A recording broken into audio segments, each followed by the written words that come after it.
솔직히 말씀드리면 베트남이나 태국, 중국에서만 이런 저주가 있는 건 아니에요. 미국에서도 이런 일이 벌어질 수 있답니다. 이 친구는 미국에서 온 사람으로 베트남에서 사업을 시작하려고 했어요. 그런데 돌아오면서 의도치 않게 미국에서 뭔가를 가져왔죠. 그게 나중에 그를 궁지에 몰아넣게 될 줄은 몰랐어요. 오늘의 이야기가 어떻게 얽히는지 궁금하시죠? 자, 여러분, 자세한 내용을 함께 알아보시죠. 엘리 위 언의 귀신 이야기 채널에 오신 것을 환영합니다. 여기는 엘리 위 언의 귀신 이야기 채널입니다. 그리고 여러분이 보내주신 이야기들에 감사드립니다. 이야기를 들으면서 더 재미있게 즐길 수 있도록 작은 게임에 참여해주시면 좋겠어요. 그리고 저를 응원하기 위해 채널 구독도 부탁드립니다. 자, 이제 시작해볼까요? 미국식 사랑의 부적, 엘리 위 언의 이야기, 김링의 도움으로.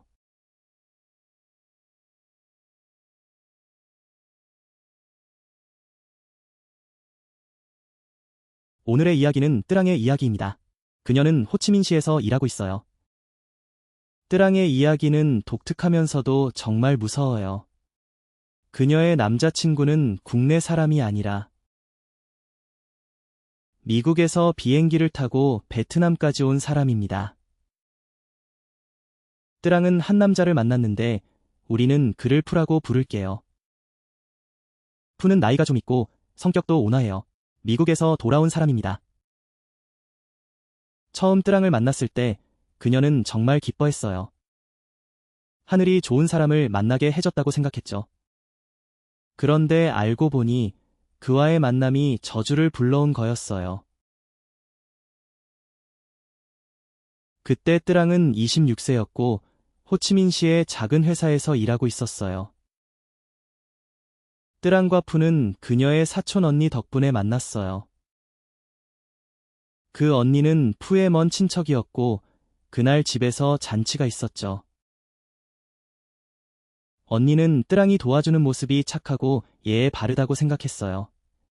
그래서 그녀는 뜨랑에게 속삭였죠. 언니에게 미국에서 돌아온 조카가 있는데 착하고 일도 잘해. 두 사람을 소개해줄게. 둘이 잘 어울릴 것 같아. 처음에는 뜨랑이 좀 망설였어요. 하지만 언니가 계속 설득하니 결국 만나는 걸로 했죠. 그리고 푸를 만났을 때 첫눈에 반했어요. 푸는 뜨랑보다 약 6살 많고 동탑 출신이에요. 그는 성숙하고 대화할 때도 예의가 바르죠. 다른 남자들처럼 거칠지 않고 부드러운 스타일이에요. 첫 만남에서 그는 뜨랑을 데리고 저녁을 먹으러 갔어요. 식사 후 그녀의 기숙사까지 데려다 주었죠. 뜨랑이 집에 들어갈 때까지 기다렸다가 그제야 돌아갔어요. 뜨랑은 그런 배려가 정말 드물다고 생각했어요. 푸는 예전에 미국에서 몇 년 살았어요. 대충 들은 바로는 그는 거기서 일했죠. 식당에서 일하거나 가게에서 일하다가 5년 정도 지냈어요. 그리고 어느 정도 돈을 모은 후 베트남으로 돌아와서 정착하기로 결심했어요. 작은 식당을 열었죠. 그는 미국에서 돈을 벌 수는 있지만 고향을 그리워하며 외로움을 느꼈어요. 혼자서 지내는 게 힘들어서 고향으로 돌아가고 싶었죠. 진짜로 푸는 정말 착한 사람이에요. 말이 적고 술이나 도박 같은 건 전혀 하지 않아요. 어디를 가든 뜨랑을 제 시간에 데려다 주었죠. 한 번은 뜨랑이 바이러스에 걸려서 기숙사에서 아팠어요. 푸는 그 소식을 듣고 약을 사러 오고 죽을 때까지 뜨랑을 돌봐주었어요. 그때 뜨랑은 감동해서 눈물이 날 뻔했어요. 푸는 소식을 듣고 급히 차를 몰고 와서 약을 사왔고 죽을 끓여서 밤늦게까지 뜨랑을 지켜봤어. 뜨랑은 그때 감동해서 눈물이 날 뻔했다고 해. 이렇게 나를 걱정해주는 사람을 어디서 찾겠어? 우린 사귀고 반년 정도 지나서 결혼 얘기를 했어. 어느 날 둘이 카페에 앉아 있었어. 뜨랑이 호기심에 그에게 미국에 있는 사람들에 대해 물어봤어. 거기서 아는 사람이 있어? 그는 잠시 망설이다가 대답했어. 거기서 한 사람을 알고 있어. 하지만 그건 옛날 일이야. 신경 쓰지 마. 그때 뜨랑은 별로 신경 쓰지 않았어. 누구나 과거가 있잖아. 그렇지 않아요? 그런데 그 말을 할 때 그의 표정이 좀 우울했어. 눈은 뜨랑을 똑바로 쳐다보지 못했어. 그래서 시선을 다른 곳으로 돌렸지. 마치 마음속에 뭔가를 숨기고 있는 것 같았어. 뜨랑은 그걸 조금 신경 썼지만 결국 잊어버렸어. 이 부분은 꼭 기억해줘. 그가 말한 미국에 있는 사람은 이미 죽었어. 죽은 건 그 사람만이고 그쪽 사람은 아직 살아있어. 그 사람은 그를 따라 여기까지 왔어. 그리고 그가 뜨랑의 집에 가서 인사할 때 그는 꽃다발을 들고 갔어. 뜨랑의 부모님을 만나서 아주 공손했어. 식사할 때도 뜨랑의 부모님을 위해 음식을 챙겼어. 그는 조심스럽게 말했고 미국 얘기를 자랑하지 않았어. 다른 사람들과는 다르게 말이야. 뜨랑의 아버지는 별로 신경 쓰지 않았어. 하지만 이 친구는 칭찬할 만했어. 뜨랑의 어머니는 뜨랑보다 더 마음에 들어했어. 온 집안이 그를 좋아했어. 하지만 앞으로 어떤 일이 일어날지 누가 알겠어? 가까이 지내면서 뜨랑은 한 가지를 눈치챘어. 푸에게는 어머니가 남긴 점이 있었어. 그게 꽤 많았거든.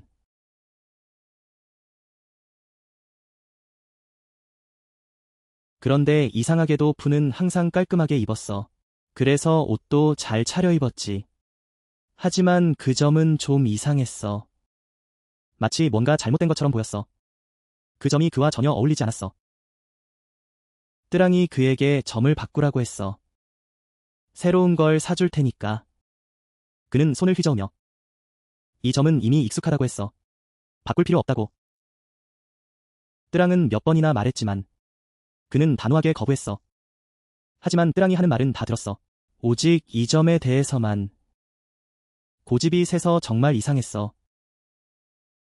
어느 날, 그 점이 오래되면서 냄새가 나기 시작했어. 곰팡이가 생겼지.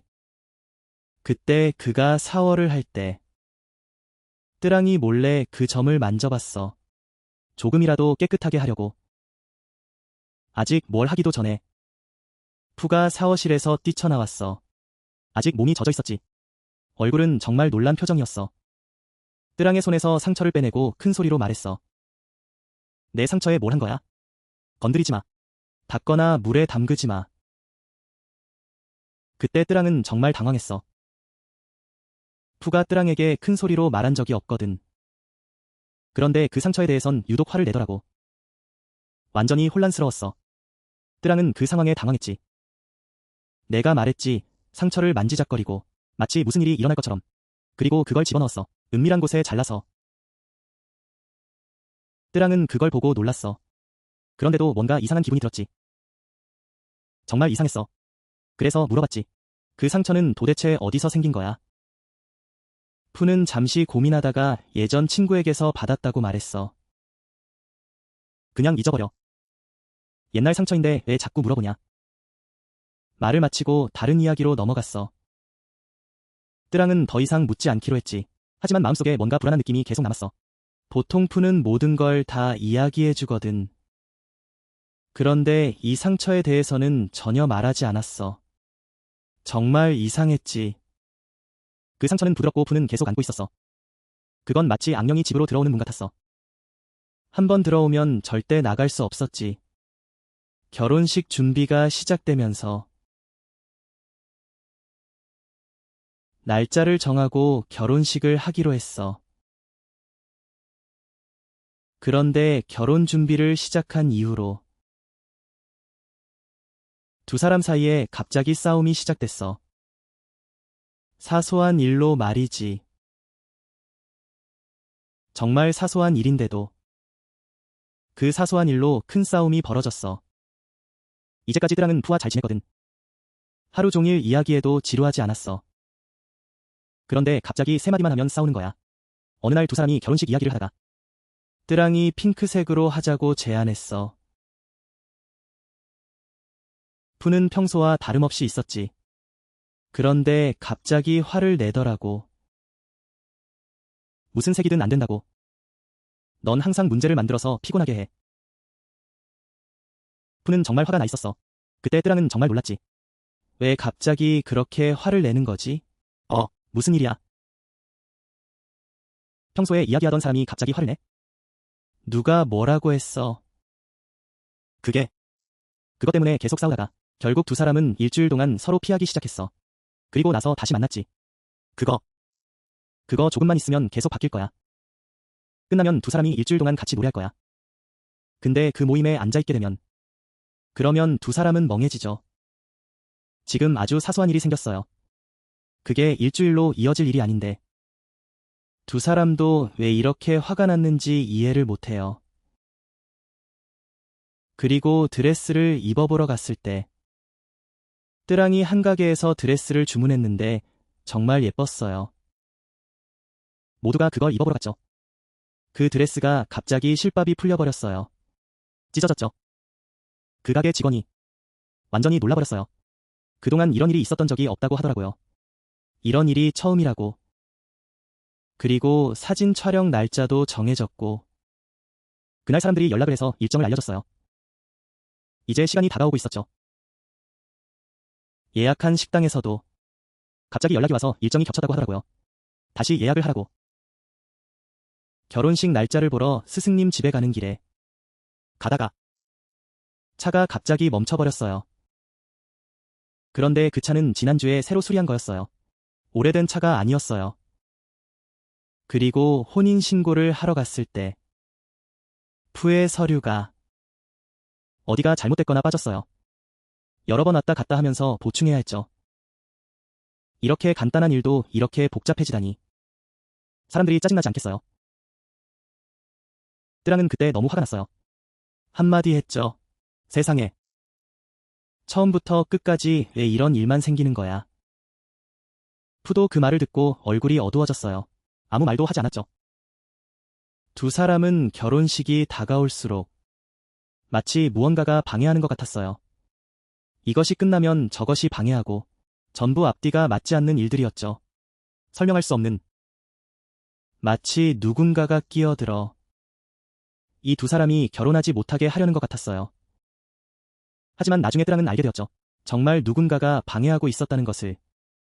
그 사람은 저 멀리 바다 건너 있었고 그리고 이 사건이 일어났던 날.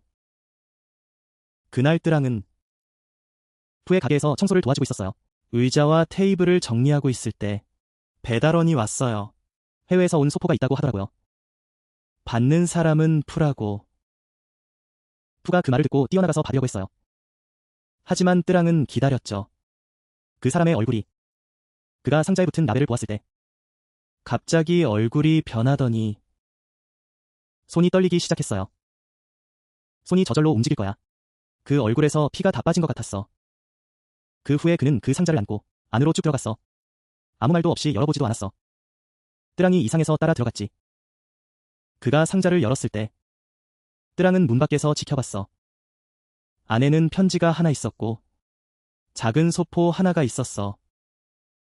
그가 편지를 다 읽고 나서 정말 놀란 표정을 지었어. 그의 손이 떨리기 시작했지. 그리고 뜨랑이 거기 서 있는 걸 보고 깜짝 놀랐어. 그는 급히 편지를 숨기고 이렇게 말했어. 언제 들어왔어? 아, 나가봐. 이건 내 물건이야. 아무것도 아니야. 뜨랑은 그 편지가 누구에게서 온 건지 물어봤어. 그가 말하길 전 애인인 민마이가 기념품을 보낸 거라고 했어. 말을 마친 후 그는 편지를 뒤로 가져가서 태우기 시작했어. 뜨랑이 더 물어보자 그는 화가 나서 더 이상 묻지 말라고 했어. 그 표정을 보니 무언가 숨기고 싶어하는 것 같았어. 그래서 뜨랑은 그냥 집으로 돌아갔지.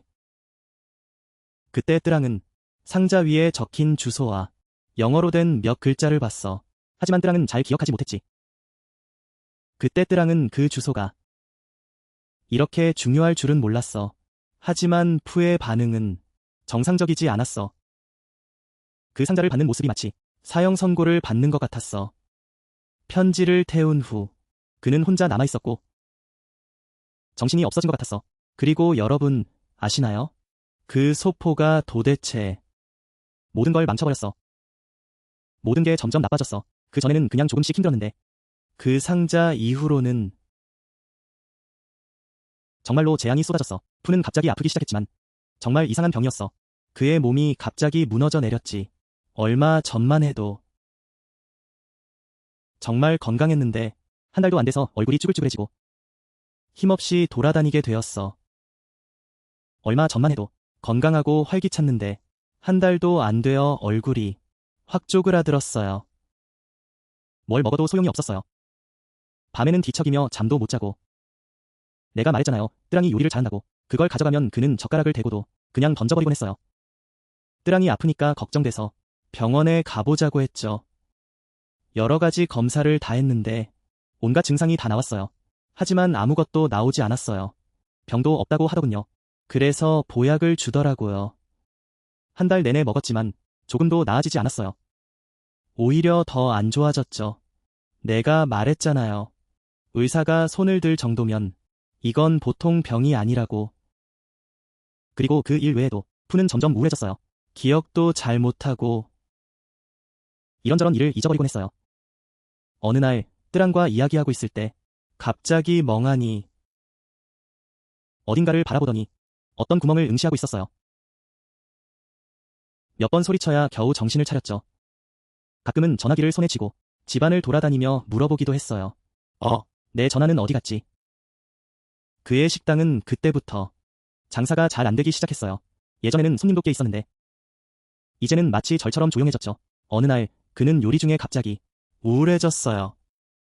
뜨거운 물을 들고 있다가 실수로 쏟아버려서 손이 화상을 입었어요. 돈 계산도 자꾸 틀리고 어느 날은 손님에게 소리치기도 했죠. 손님이 화가 나서 나가버렸어요. 그때 식자재를 배달해주던 아저씨가 있었는데 그동안 믿고 거래해왔어요. 그 아저씨가 돈이 필요하다고 물어보더니 푸에게 늦게 갚겠다고 했어요. 서로 아는 사이니까 괜찮겠지 했죠. 그런데 나중에 그 아저씨가 사라져버렸어요. 돈이 그렇게 나가버렸죠. 식당은 점점 망해가고 천천히 점점 더 심해졌어요. 아직 끝나지 않았어요. 어느 날 물건 사러 가는 중에 신호등에서 멈춰서 있었어요. 끝이 아니에요. 어느 날 물건 사러 가는 길에 신호등에서 멈췄어요.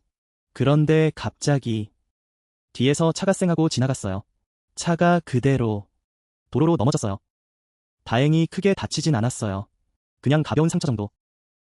그런데 이상한 건 사람들이 분명히 차가 멈춰야 하는데 갑자기 브레이크가 고장 나버렸어요. 마치 누군가가 이런 사고를 유도한 것 같았어요. 그 사고는 정말 가벼웠지만 푸가 그렇게 넘어졌다는 게 정말 이상했어요.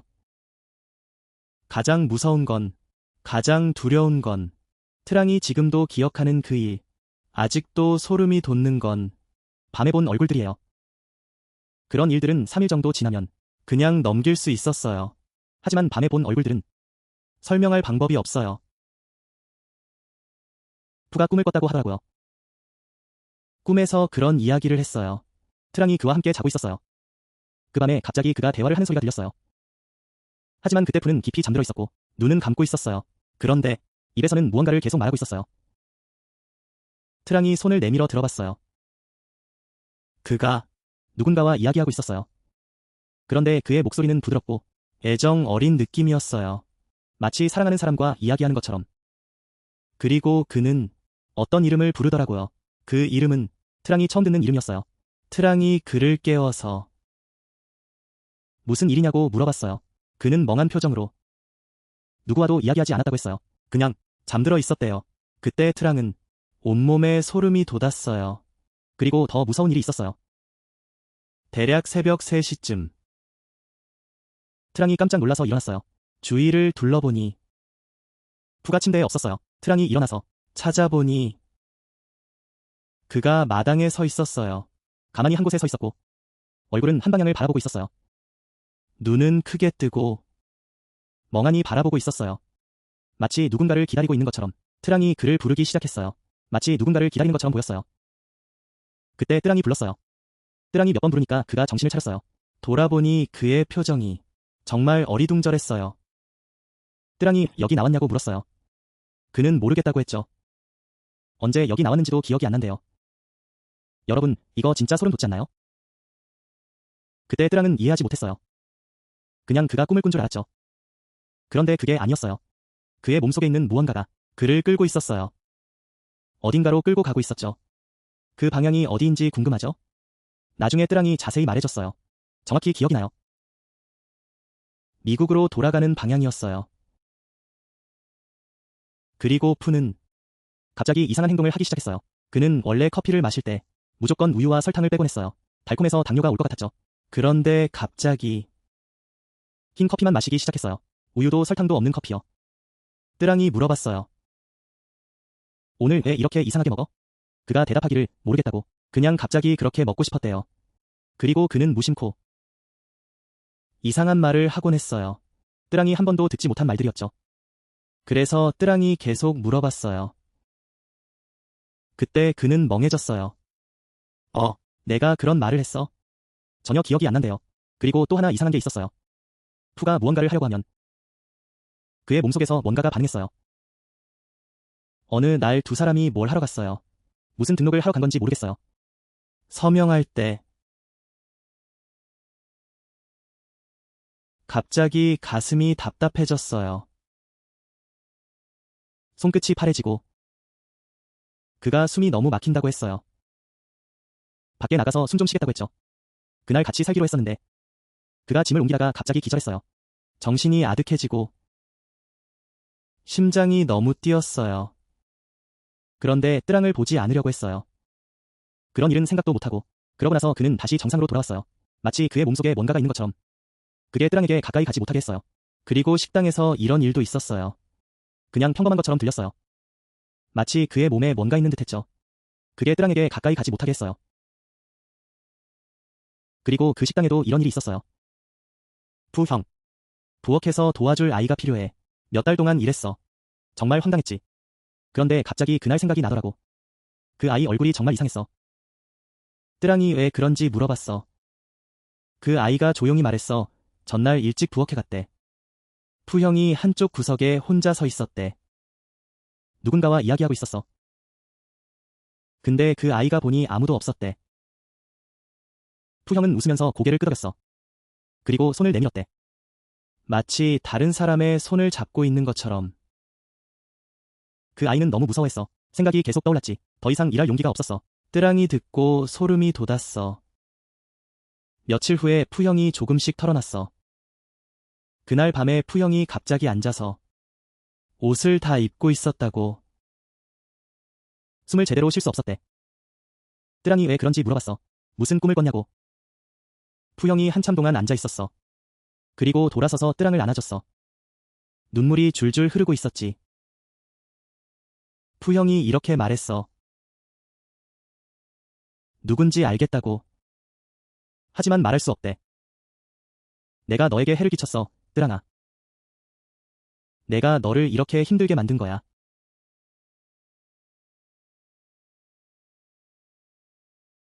뜨랑은 그 말을 듣고 등골이 오싹했어. 뜨랑이 무슨 해를 끼쳤냐고 물어봤어.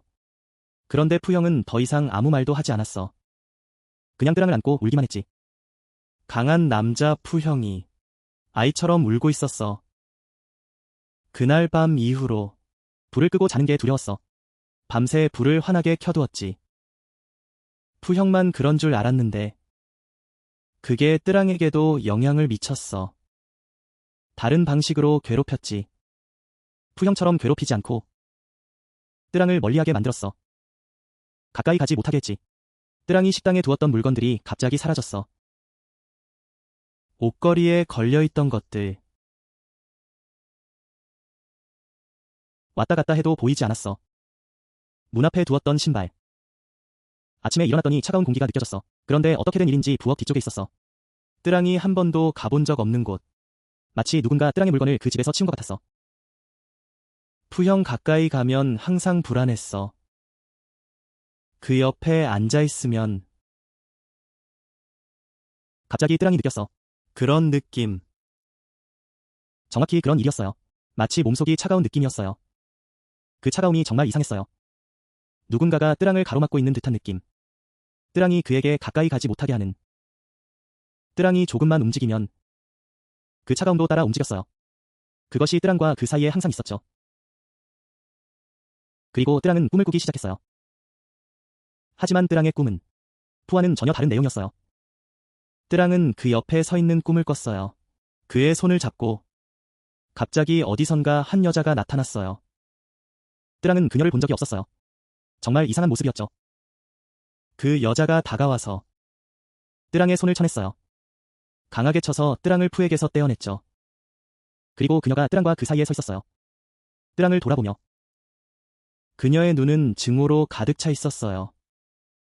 그 여자가 한마디를 했는데 정확히 들렸어요. 푸는 내 거야. 내가 끼어들면 나는 너를 없앨 거야. 알겠어? 그때 뜰랑은 깜짝 놀랐어요. 정말 소름이 끼쳤죠. 그 말이 뜰랑을 며칠 동안 괴롭혔어요. 그리고 뜰랑의 몸도 이상해지기 시작했어요. 어느 날 뜰랑이 출근하려고 차를 몰고 있었어요. 길은 쭉 뻗어 있었죠. 차가 잘 나가고 있었어요. 갑자기 운전이 흔들리기 시작했어요.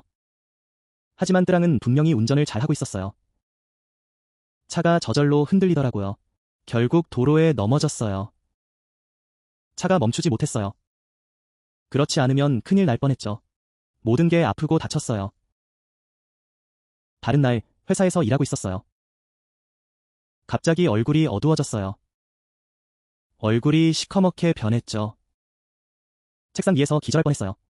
병원에 가서 의사에게 진찰받았지만 아무 이상이 없었어요. 아마 저혈압 때문인 것 같아요. 회사에 친한 언니가 있었어요. 최근에 뜰랑이 많이 힘들어 보인다고 했어요.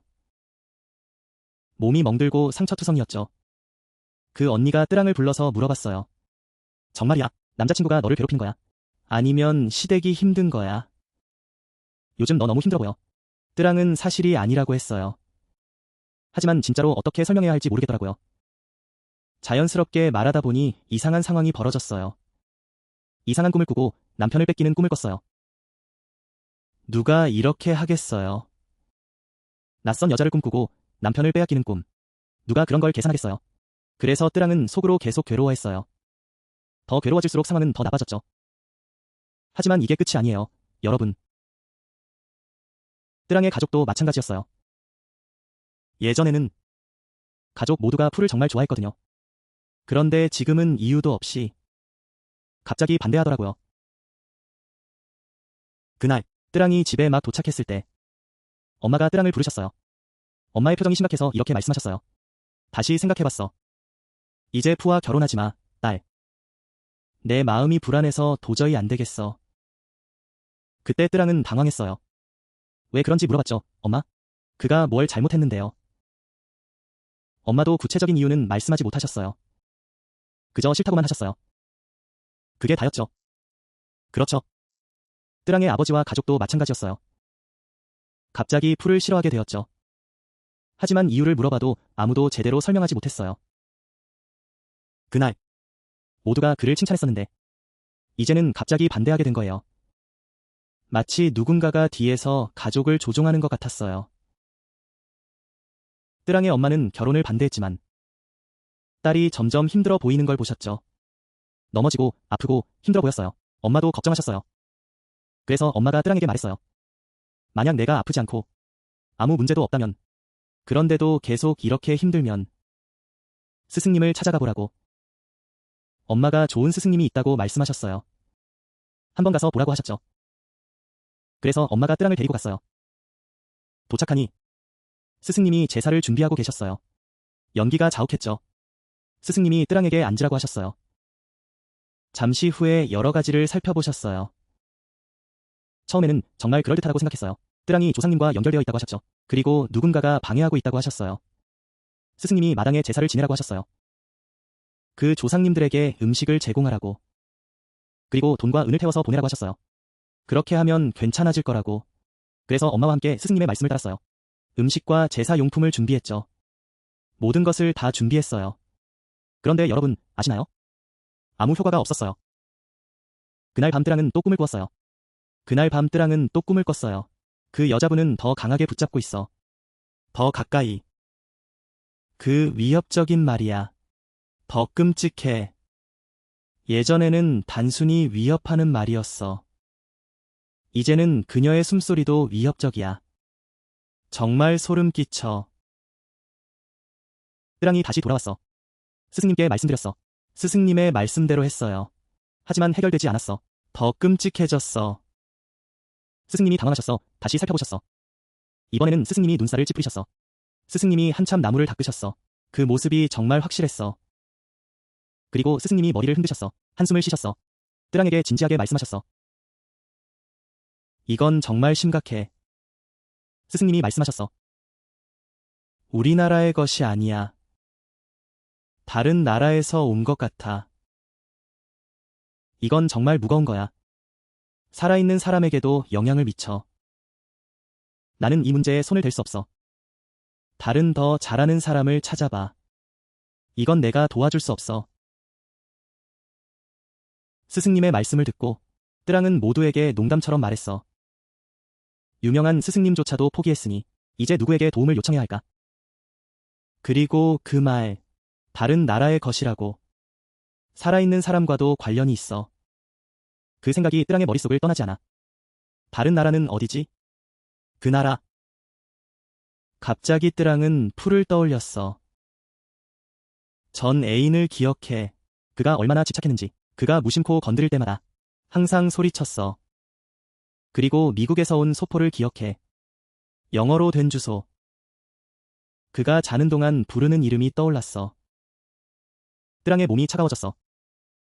뜰랑은 이제야 이 일이 어디서 온 건지 조금 이해하기 시작했어. 그날 밤 집에 돌아가. 뜰랑은 트라에게 꼭 물어봐야겠다고 결심했어. 뜰랑은 앉아서 푸의 손을 잡고 바로 말했어. 정말 솔직하게 말해줘. 내가 꿈에서 본 그 여자. 너도 알고 있지? 그 부적은 어디서 온 거야? 그 상자는 누구 거야? 숨기면 우리 둘 다 힘들어. 너가 숨기면 우리 둘 다 감당해야 해. 숨기면 아무것도 해결되지 않아. 푸, 너도 듣고 있지? 그는 한참 동안 고민했어. 그리고 얼굴을 감싸 안았지. 눈물이 계속 흘러내리더라. 이제는 다 숨길 수 있을 것 같아. 그는 떨리는 목소리로 말했어. 그 사람은 미국에 있을 때의 전 애인이야. 그가 한국으로 돌아왔거든. 그런데 그녀가 그를 미워해. 그는 그녀가 자신에게 해를 끼칠 거라고 생각했어. 너무 무서워서 말도 못했지. 나는 뜰랑에게 미안해. 뜰랑은 그 이야기를 듣고 슬프면서도 안타까워했어. 하지만 이제는 단서가 생긴 것 같아. 두 사람은 반드시 좋은 스승을 찾아야겠다고 결심했어. 나중에 누군가가 어떤 여자를 소개해줬어. 그 여자가 훌륭한 스승이 있다고 했어. 그 스승은 자신을 구해줄 수 있는 사람이라고. 그 스승은 미국에서 수십 년을 살았어. 고국에 돌아온 지는 얼마 안 됐고. 그 여자는 그쪽의 저주에 대해 잘 알고 있다고 했어. 해외에 있는 사람들은 그에게 도움을 요청하러 온대. 그곳에 도착했을 때 뜰랑은 기뻐서 눈물이 날 뻔했어. 정확히 뜰랑이 필요로 하는 것이었어. 어머니와 뜰랑은 서둘러 짐을 싸서 그 스승을 찾으러 갔어. 그곳에 도착했을 때 스승은 60대 후반이었어. 그는 천천히 이야기하는 사람이었지. 그는 풀을 바라보았어. 그리고 뜰랑을 쳐다보더니 고개를 끄덕였어. 두 사람은 아무 말도 할 새 없이. 그는 손을 흔들며 말했어. 그는 이미 알고 있었던 거야. 앉으라고 하며 이야기를 시작했지. 스승이 먼저 지갑을 보여달라고 했어. 푸는 지갑을 꺼내서 보여줬어. 스승은 지갑을 이리저리 살펴봤어. 그리고 작은 물건을 꺼냈지. 안쪽 덮개를 열어봤어. 여러분, 안에 뭐가 들어있는지 아세요? 작은 소포가 하나 있었어. 천으로 쌓여 있었고. 안에는 여러 가지 이상한 것들이 있었지. 검은 것들이 많아서 뜰랑은 잘 보이지 않았어. 스승이 말했어. 이거야. 이게 바로 저주야. 이건 지갑 안에 있었어. 푸가 미국에서 가져온 거지. 그리고 스승이 두 사람이 겪고 있는 저주에 대해 설명했어. 이건 저주가 아니야. 또한 어떤 형태의 저주도 아니야. 이건 더 복잡한 일이야. 그 미국 여자에 관한 것이지. 우리는 그녀를 코바이라고 부르자. 그녀는 평범한 저주를 하지 않았어. 그녀는 누군가에게 저주를 부탁했지. 그 저주가 그녀의 혼을 일부 빼내서 그 혼이 푸를 따라온 거야. 푸 형, 여기서 듣고 있으면 무서워서 못 살겠지. 이제서야 남은 이야기를 다 할게. 알고 보니 푸가 베트남으로 돌아가기로 결정했을 때 이 여자 절대 포기하지 않았어. 그는 병원에 남아달라고 애원했지. 그렇게 강한 결심을 했는데 헤어질 때가 됐을 때 그 여자가 그에게 가죽 지갑을 줬어. 오래된 거였지. 기념으로 남기고 싶다고 했어. 그걸 가지고 있으라고, 그녀를 잊지 말라고. 푸는 헤어지면 그 지갑이 뭐가 중요하겠냐고 생각했어. 그건 그냥 쓸모없는 것이라고. 그런데 그 지갑이? 그건 그녀의 혼을 붙잡는 매개체였어. 스승님이 계속 말씀하셨어. 그 혼은 푸를 자신의 것으로 여겼어. 그녀는 푸의 몸에 붙어 살고 있었지. 살려면 뭔가를 먹여야 하니까. 그래서 그녀는 푸의 생기를 빨아먹고 있었던 거야. 그러니 푸가 힘이 빠진 거지. 지치고 힘이 없어진 거야. 지금은 이상한 상태가 되어버렸어. 그의 몸에서 뭔가가 줄어들어야 했고 그 자리를 그녀가 차지한 거야. 그리고 주변 사람들을 밀어내고. 왜냐하면 그녀는 푸를 완전히 차지하고 싶었던 거지. 결혼식이 망가진 이유도 그거야. 모두가 뜨랑을 외면한 이유도. 그리고 뜨랑이 푸에게 가까이 가면 항상 추위를 느끼고 뭔가 방해를 받는 이유도. 그건 바로 그 여자의 혼이 중간에서 막고 있었던 거야. 여기까지 듣고 나면 손발이 다 떨리겠지? 뜨랑은 스승님께 이제 어떻게 풀 수 있을지 물어봤어. 그 지갑을 이 매개체로 미국에 다시 보낼 수 있을까? 스승님은 머리를 흔들었어. 그 지갑은 단지 통로일 뿐이라고. 그 혼은 이미 그 통로를 넘어섰어. 푸의 몸에 들어와 버린 거지. 그녀는 이미 깊숙이 들어가 있었어. 지갑을 태우거나 아니면 지갑을 돌려줘도 소용이 없어. 해결해야 할 것은 그 혼이 더 이상 지갑 안에 있지 않고 푸의 몸 안에 있다는 거야.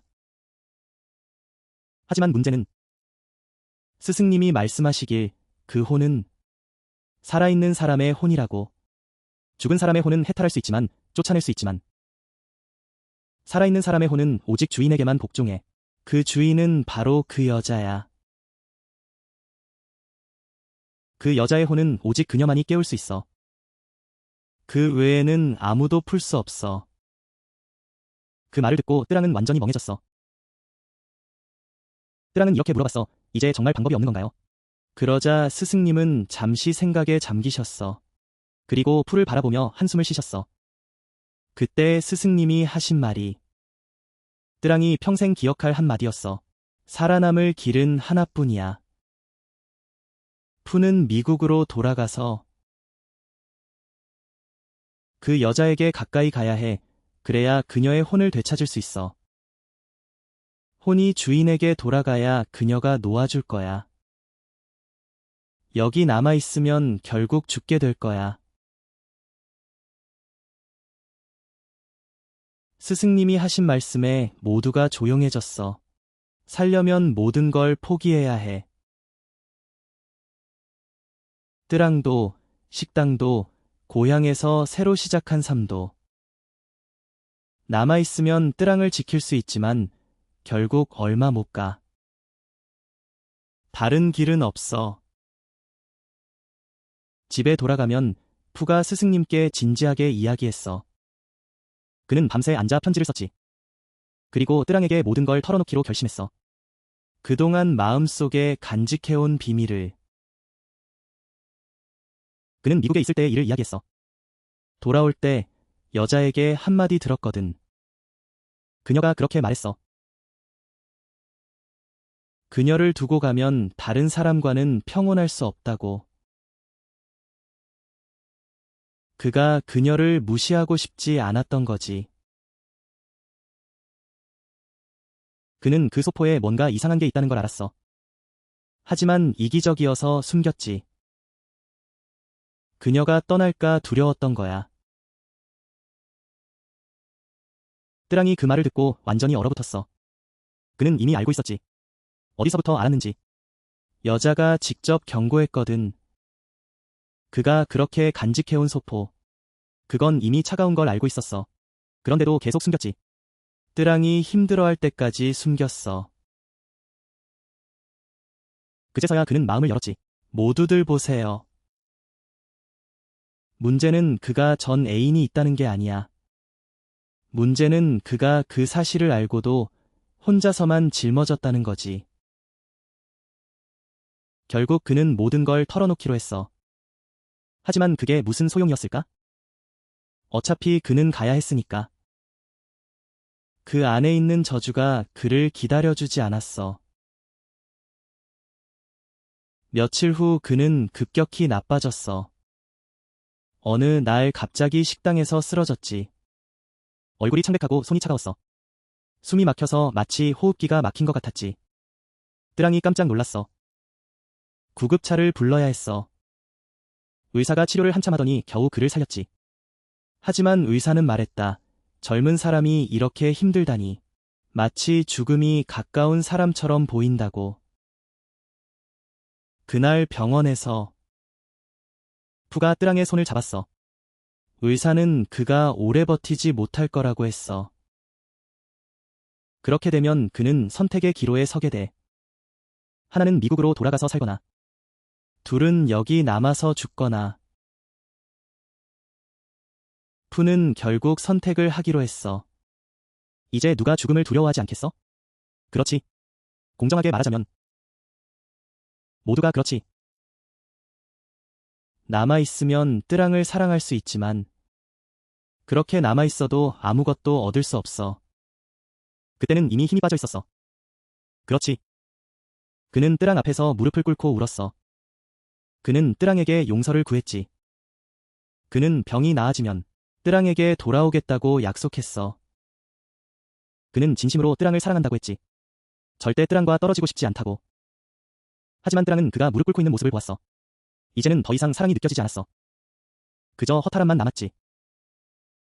그런 그를 보면서 뜨랑은 조용히 말했어. 큰 소리 내지 않고.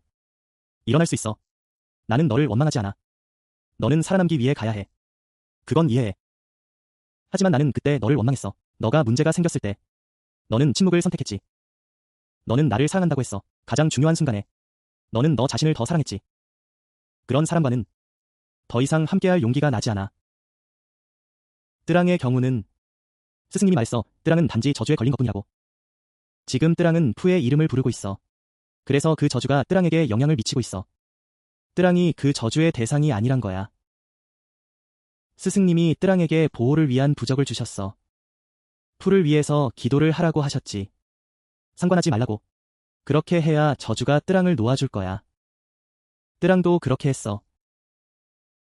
정말 며칠 후 뜨랑은 가벼워졌어. 더 이상 그 여자에 대한 꿈을 꾸지 않았어. 더 이상 쫓기지 않았고 간섭받지 않았어. 뜨랑의 몸도 점점 건강해졌어. 푸는 서류를 처리하고 미국으로 갈 준비를 했어. 식당은 다른 사람에게 넘겼지.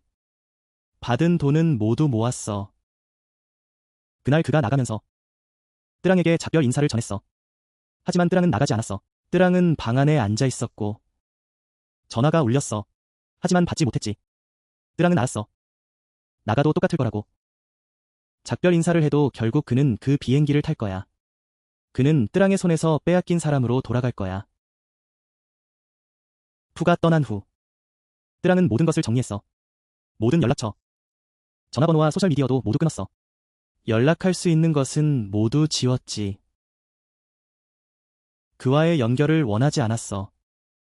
더 이상 그의 목소리를 듣고 싶지 않았거든. 모두 깨끗하게 정리하고 싶었어. 그 저주가 다시는 뜨랑을 찾지 않도록. 그날 이후로 지금까지 뜨랑은 푸에 대한 소식을 전혀 듣지 못했어요. 그가 병원에서 어떻게 지내는지, 그가 죽었다면 어떻게 됐는지, 그 저주를 풀 수 있었는지, 그 여자도 그를 놓아줄지 아니면 계속 붙잡고 있을지, 아니면 아예 병원에 두고 보내주지 않을지도 뜨랑은 모른 채로 신경도 쓰지 않았어요. 왜 알아야 할 필요가 있겠어요. 지나간 일은 그냥 지나가게 두는 거죠. 그리고 또 하나의 이야기가 있어요. 뜨랑은 사촌 언니에게서 듣기로 내일 그 일이 생길 거래요. 바로 그 저주에 관한 이야기. 그것은 저주를 받은 사람에게 독이 되고 그걸 만든 사람에게도 결코 용서하지 않아요. 자신의 혼을 다른 사람에게 주는 거니까. 그럼 자신의 혼을 조금씩 잃는 거죠. 사람들은 그 여자가 이제 예전과는 다르다고 해요. 풀을 그쪽으로 끌고 가더라도 그건 그저 몸만 끌고 가는 거죠. 혼은 어디에 두고 오는 걸까요? 그냥 멍하니 있는 것 같아요. 뭔가가 부족한 느낌. 다시 맞출 수가 없어요. 그런 저주를 받은 사람은 치료받을 수 없죠. 자신의 일부를 잃으면 그만큼 자신도 잃는 거예요. 그럼 뜨랑은 어땠을까요? 지금 호치민시에 살고 일도 하고 삶은 평범하게 지내고 있어요. 하지만 한 가지는 할 수 없어요. 다시는 누구와도 사귀는 걸 두려워해요. 원하지 않아서가 아니라 무서워서요. 누군가 다가오면 저절로 푸가 생각나요. 그가 뜨랑을 위해 세심하게 챙겨주던 때가 떠올라요.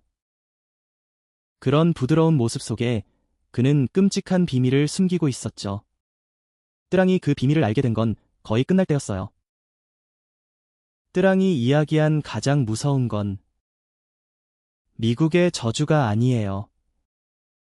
진심으로 사랑했던 사람에게서 숨겨진 진실이었죠. 마지막 순간에야 그가 나에게 숨겼던 걸 알게 되었어요. 저주는 풀 수 있지만 사람의 마음은 어떻게 풀 수 있을까요? 그래서 지금 누군가 가까이 오면 뜨랑은 주저해요. 다시 그런 사람을 만날까 봐 두려워요.